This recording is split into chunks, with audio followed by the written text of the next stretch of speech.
दोस्तों, कई बार ऐसा होता है कि हम लोगों से बात करने में इतना व्यस्त हो जाते हैं कि हमें ख्याल ही नहीं रहता कि हमें कौन सी बातें बोलनी चाहिए और कौन सी बातें नहीं बोलनी चाहिए।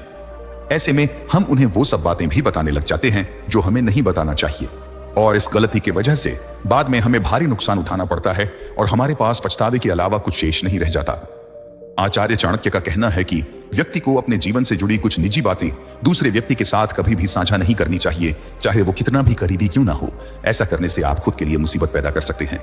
आज हम आपको ऐसे 7 बातों के बारे में बताएंगे जिन्हें चाणक्य नीति में दूसरों को बताने से मना किया गया है। तो चलिए शुरू करते हैं। पहला है घर परिवार की बातें। ऐसे कई लोग होते हैं जो अपने घर परिवार की सारी बातें अपने मित्र, रिश्तेदार या किसी परिचित से शेयर करते रहते हैं। ऐसे लोग बाद में बहुत पछताते हैं। अपने घर के राज दूसरों को बताने से घर के सदस्यों में आपसी मनमुटाव और अविश्वास की भावना बढ़ती है। घर की बातें घर में ही रखने से जीवन सुखमय बनता है। छोटी मोटी समस्याएं तो हर किसी के घर और जीवन में चलते ही रहते हैं। इसके अलावा पति पत्नी का संसार और व्यवहार, इन्हें भी हमेशा गोपनीय रखना चाहिए। बहुत से मूर्ख लोग अपनी पत्नी के साथ उनका व्यवहार कैसा है यह भी दूसरों को बताते रहते हैं। ऐसी गलती भूल कर भी नहीं करनी चाहिए। आप अपने परिवार की बातें हमेशा गुप्त रखें, अन्यथा सुनने वाले तो मजे लेकर हट जाएंगे, लेकिन आप पछताएंगे।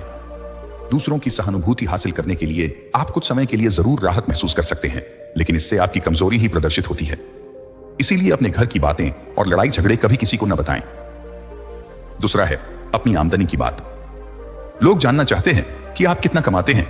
यदि आप सीधे सीधे नहीं बताएंगे तो ये लोग दूसरे तरीके से पूछताछ करके अनुमान लगा लेंगे। अगर आप अपनी आमदनी दूसरों को बताते हैं तो जब उन्हें जरूरत पड़ेगी उनको सबसे पहले आपकी ही याद आएगी, क्योंकि वो सोचेंगे कि आपकी आमदनी ज्यादा अच्छी है। और किसी कारणवश आप अगर पैसे न दे पाएं तो यह एक मतभेद पैदा करेगा, क्योंकि लोग यही सोचेंगे कि आपके पास पैसा होते हुए भी आप देना नहीं चाहते हैं। दूसरी तरफ अगर आपकी आमदनी कम होगी तो लोग आपका मजाक उड़ाएंगे।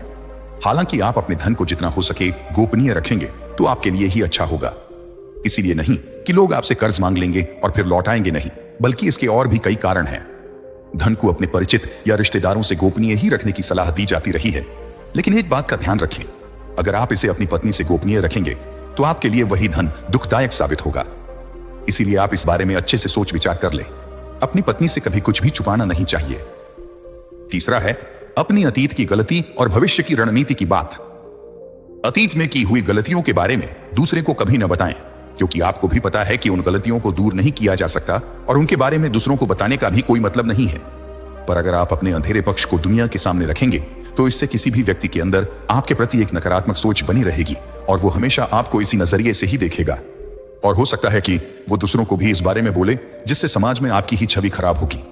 इसमें दूसरी बात है कि आपको अपने भविष्य की रणनीतियों के बारे में भी किसी को नहीं बताना चाहिए, क्योंकि अगर आप उस काम में सफल नहीं हो पाए तो लोग हर जगह आपका मजाक उड़ाएंगे। और जो लोग आपको पसंद नहीं करते या फिर आपसे चलते हैं, वो लोग आपकी भविष्य की रणनीतियों को खराब करने की पूरी कोशिश करेंगे। इसलिए इन बातों को हमेशा गुप्त ही रखें। चौथा है अपनी कमजोरी और ताकत की बात। अक्सर इंसान को अपनी कमजोरी या अपनी ताकत के बारे में पता ही नहीं होता है। अगर आपको अपनी कमजोरी या अपनी ताकत पता है तो इसे किसी के साथ साझा न करें, क्योंकि अगर आपकी कमजोरी लोगों को पता चल गई तो आपको लोग कमजोर समझकर आपके साथ गलत व्यवहार करने लगेंगे और आपको मानसिक रूप से दबाने भी लगेंगे। वो आपकी कमजोरी का हर समय फायदा उठाएंगे। और अगर आपकी ताकत उन्हें पता चल गई तो वही ताकत आगे चलकर आपकी कमजोरी बन जाएगी, क्योंकि लोगों को अगर एक बार आपकी ताकत पता चल गई तो वो किसी ना किसी तरह से आपकी ताकत का तोड़ ढूंढ ही लेंगे और आपको परास्त कर देंगे। इसलिए सावधान रहें और इनके बारे में किसी को पता चलने ना दें। पांचवा है अपने अपमान की बात। यदि सार्वजनिक रूप से आपका अपमान किया जा रहा है तो उसका जमकर प्रतिकार करें। फिर भी व्यक्ति को बहुत से मामले में कभी कभी मजबूरीवश अपमान झेलना पड़ता है। अपमान को दिमाग में ज्यादा दिन तक ना पालें, बल्कि इस पर विचार करें कि दोबारा कोई आपके साथ ऐसा ना कर पाए। यह भी याद रखें कि यदि आप अपने अपमान को दूसरों के सामने प्रचारित करेंगे तो फिर कई लोग आपका और भी ज्यादा अपमान करने लगेंगे, क्योंकि लोगों को आपके साथ कभी सहानुभूति नहीं रहती है। जो लोग किसी की सहानुभूति अर्जित करना चाहते हैं वही अपने अपमान के बारे में दूसरों से चर्चा करते हैं। छठा है अपने मन की बात। मन में बहुत सी ऐसी बातें होती हैं जिनको जग जाहिर करने से आप अपने आसपास संकट खड़े कर सकते हैं। मन में हजारों तरह के विचार उत्पन्न होते हैं। हो सकता है कि आपके मन में किसी बात को लेकर अवसाद हो, क्रोध हो, फ्रस्ट्रेशन हो या घृणा हो, लेकिन बुद्धिमान मनुष्य सिर्फ उन्हीं विचारों को व्यक्त करता है जो उसके हित में होते हैं। परंतु सत्य तो यह है कि इस तरह की बातों को जग जाहिर करने से लोग आपके प्रति एक तरह की राय बनाना शुरू कर देंगे। और फिर लोग आपकी अच्छी बातों को नहीं सुनेंगे, बस आपके उस गुस्से या फ्रस्ट्रेशन की ही चर्चा करेंगे। आपके 100 अच्छे कार्य मन के उस एक विकार के सामने कमजोर के पड़ जाएंगे। 7वां है दान पुण्य की बात। कई लोग ऐसे होते हैं जो जरूरतमंदों को कुछ न कुछ दान करने के बाद या फिर कोई और पुण्य कार्य करने के बाद उसके बारे में सबको बताते रहते हैं। ऐसे लोगों को पुण्य करने के बाद भी उसका फल कभी मिलता नहीं है।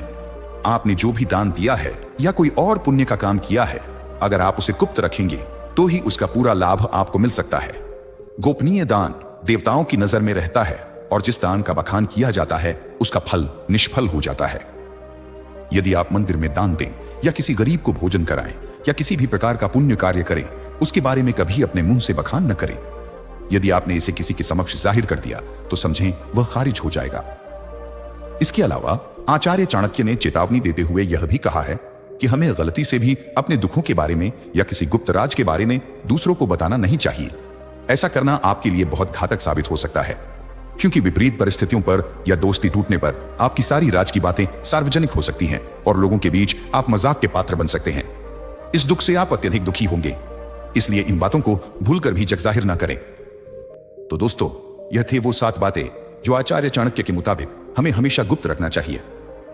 आचार्य चाणक्य एक महान नीतिकार थे और उनकी नीतियों को नकारा नहीं जा सकता। उनकी कही हुई सारी बातें आज के जमाने में सच साबित हो रही हैं। तो आपका क्या कहना है इस बारे में हमें कमेंट्स में जरूर बताइए। आपसे फिर मुलाकात होगी एक नए वीडियो के साथ। तब तक के लिए धन्यवाद।